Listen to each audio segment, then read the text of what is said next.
Bryan Health takes the responsibility to lead and to do the things that make everyone better, healthier, and moving forward together. Here's another of our Bryan Health Radio podcast interviews with Melanie Cole. If you want a healthy heart, you know that you have to exercise. But how do you get started, and how much does it really work for you? My guest today is Rhonda Becker. She's a Bryan LifePointe exercise specialist. Welcome to the show, Rhonda. Tell us a little bit about heart disease and exercise, and what's the relation there? Everyone needs to exercise to have a healthy heart. Each year, more than 600,000 people die from heart disease in the United States. Heart disease continues to be the leading cause of death for both men and women in the United States and worldwide. Coronary heart disease occurs when cholesterol-filled plaque builds up over time in the coronary arteries that supply blood to the heart. Over time, this plaque buildup can cause narrowing of the arteries, which may lead to chest pain or a heart attack. Plaque can start accumulating in the arteries as early as childhood and adolescence. How you live now affects your cardiovascular risk later in life. If you already have heart disease, though, don't despair. You can always avoid another heart event. So how does someone know if they're even at risk for heart disease? There are many risk factors for heart disease you can change and control, including smoking, high blood pressure, high cholesterol, being overweight or obese, having diabetes, or just being sedentary. A major step to reducing your risk factors for heart disease is to increase both your daily activity and exercise. We hear from organizations like the American Heart Association and the American College of Sports Medicine that we should get 150 minutes of exercise a week. But what's the difference between not being sedentary, getting daily physical activity, and true exercise? Physical activity is anything that makes the body move and burn calories, such as climbing stairs or doing your housework. Any increase in physical activity can benefit your health because it decreases the amount of time that you are sedentary. However, the most effective exercise for improving heart health is aerobic exercise, also sometimes called cardiovascular exercise. Aerobic exercise uses large muscle groups, such as the arms and legs, in a rhythmic, continuous nature, such as walking or bicycling. Aerobic exercise improves the ability of the lungs and heart to deliver oxygen to working muscles by making the heart and lungs work harder than at rest. And as a result, the heart becomes stronger and more efficient, leading to increased endurance. Where does strength training fit into this? Is there any correlation between strength training and heart disease? There is some correlation to strength training and general health.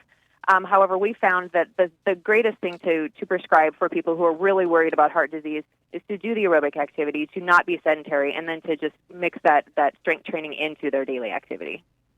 So how does someone begin? If there's somebody who has recently been diagnosed with heart disease or someone who just has never been an exerciser, what's your best advice for getting started on a program? The first phase is just to get into it, to get help with someone who understands exercise. The first thing that I could tell someone is to make sure that they're doing proper aerobic exercise. So the first phase to that would be to warm up.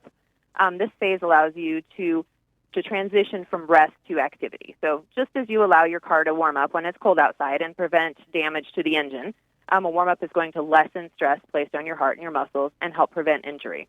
The warm-up helps to slowly increase breathing, heart rate, body temperature. Warm-up can include exercise activity at a very low intensity, such as walk or just pedaling your bicycle slowly. Your warm-up should last about 5 minutes. The second phase is the conditioning phase. For best results, remember these 4 points in your conditioning phase. 1 is frequency. How often do you need to exercise? You should exercise most days of the week. 2 is intensity. How hard do you need to exercise? Exercise intensity can be measured in several ways. One method is to use the target heart rate range. A general recommendation for a healthy person is 60 to 85% of age predicted maximum.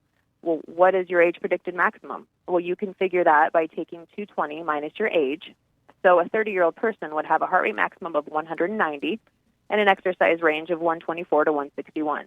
Many medications, such as beta blockers, may affect your heart rate maximum, so you should consult your doctor or a certified fitness professional for an appropriate range.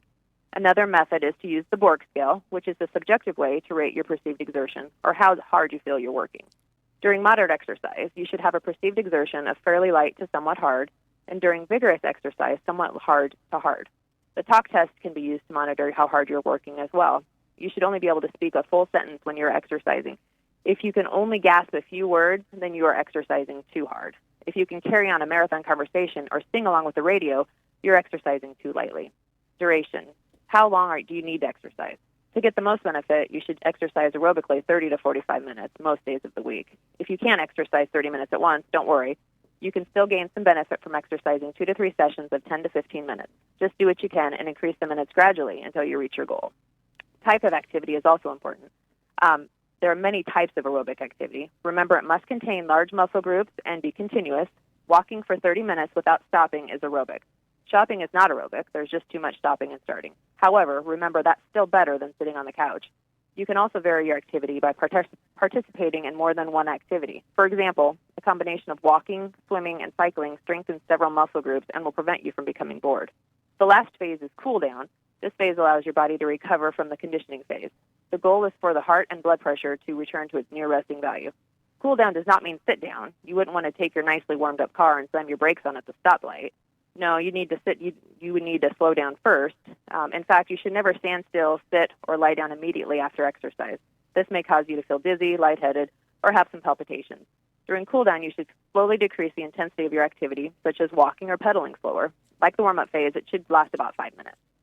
I think it's so important that you pointed out that it doesn't have to be 30 to 40 minutes all in one go. You can split it up into 10-minute sort of increments. What if somebody wants to work out at home? They're not at a gym. If you were to recommend one piece of equipment that they could have that would get them this exercise to help their heart, what would it be?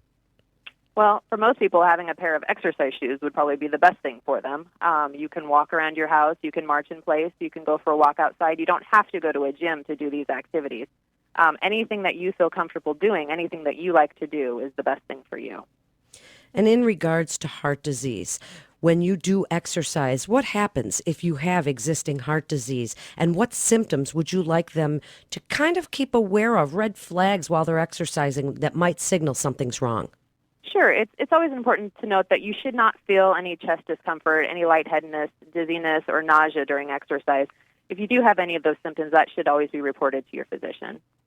Are they something that would be emergent? Do you stop exercise? What do you advise people to do if they get pains? Absolutely. Stop exercise, sit down, follow the doctor's instructions. If you have nitro, what are they supposed to do? And if it's chest pain that's not going away, they do need to seek some emergency care. So, Rhonda, tell us about Bryan LifePointe and what people can expect when they're there. Bryan LifePointe is a one-stop shop. We have both cardiac and pulmonary rehabilitation to help people get better after heart events or lung problems, but we also have a general fitness facility to help anyone from the age of 14 and up to 114 achieve their fitness and health goals. We have diabetes education. We have physical therapy. Anything that anyone needs to become healthy, they can get done at Bryan LifePointe. Now, in just the last few minutes, give your best advice about exercising and heart disease and why you think it's so important for people to do that. Exercise is just such an important of life in general. Heart disease starts at such a young age, and the more we can do now, the better off we will be in the future. Use a buddy system. Ask a family member, a friend to help you and become healthy together. It's great information. Thank you so much, Rhonda. You're listening to Bryan Health Radio. And for more information about Bryan LifePointe and their health and wellness activities, go to bryanlifepointe.com. That's bryanlifepointe.com. This is Melanie Cole. Thanks so much for listening.